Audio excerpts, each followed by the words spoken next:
তোমাদের সাথে কিন্তু বেশ কিছুদিন ধরে ছোট ছোট করে ব্লগ শেয়ার করছি, কারণ বড় ব্লগগুলো সবাই দেখতে চায় না, তাই ছোট করে ব্লগ দিতেই ভালো লাগে। আর আশা করি আজকের ব্লগটাও তোমাদের অনেকটাই ভালো লাগবে, কারণ তোমাদের সাথে কিন্তু আমি খুব সুন্দর একটা জিনিস শেয়ার করতে চলেছি। এই যে দেখতে পাচ্ছ, সকালবেলা ওইদিকে রান্নাটা বসিয়ে দিয়েছি আর এইদিকে ঘরের কাজগুলো করে নিচ্ছি। মাত্র 8টা, আর দেখো কি রৌদ্র। বসন্তকালে এই অবস্থা হলে সারা বছর কি অবস্থা হবে। দুইজনে মিলে সকালবেলার সব কাজ কমপ্লিট করে রোদের মধ্যেই বেরিয়ে পড়লাম। আর কোথায় যাচ্ছি সেটা কিন্তু একটু পরেই তোমরা জানতে পারবে, তাই তোমরা ভিডিওতে চোখ রাখো।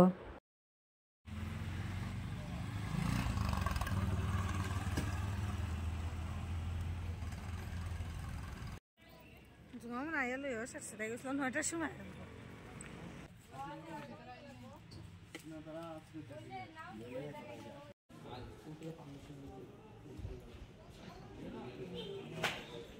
সবসময় যারা আমার ভিডিও দেখো তারা তো জানো অবশ্যই যে আমার ছেলেকে অন্য একটা স্কুলে অ্যাডমিশন করিয়ে নিয়েছি। তো ওখানেই গিয়েছিলাম ওর বই আর ড্রেস আনতে। তো বইগুলো নেওয়া হয়ে গিয়েছে, এখন ড্রেসটা কোথায় পাবো সেটাই উনি দেখিয়ে দিচ্ছিলেন আমাদেরকে। গ্যালারি না, ফুলটি কি সুন্দর না? সংস্কৃত আর হিন্দি একই রকম। মা তো সংস্কৃত পড়ছে দিকে একটু একটু হিন্দি পারতাম।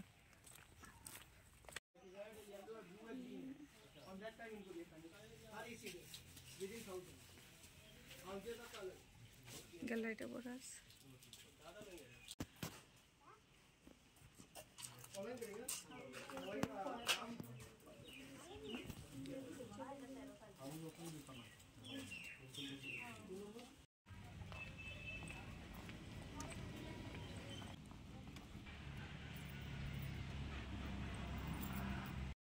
আমি কিন্তু যতটুকু পারলাম অল্প করেই তোমাদের সাথে স্কুলটা শেয়ার করে নিলাম। পরে কোনো এক সময় তোমাদের সাথে ভালো করে স্কুলটা শেয়ার করব। তো এই যে দেখতে পাচ্ছ, আমরা কিন্তু ড্রেস আর বই নিয়ে স্কুল থেকে বেরিয়ে পড়েছি। আর রাস্তার মধ্যে এত সুন্দর একটা ভিউ যে তোমাদের সাথে আমি শেয়ার না করে পারলাম না। এখন কিন্তু আমরা কোয়ার্টারে চলে যাব। তো আমার কিন্তু স্কুলটা খুব ভালো লেগেছে। তোমাদের কাছে কেমন লেগেছে অবশ্যই কিন্তু কমেন্ট করে জানাবে, আর ভিডিওটা কেমন লেগেছে সেটাও জানাবে। টাটা।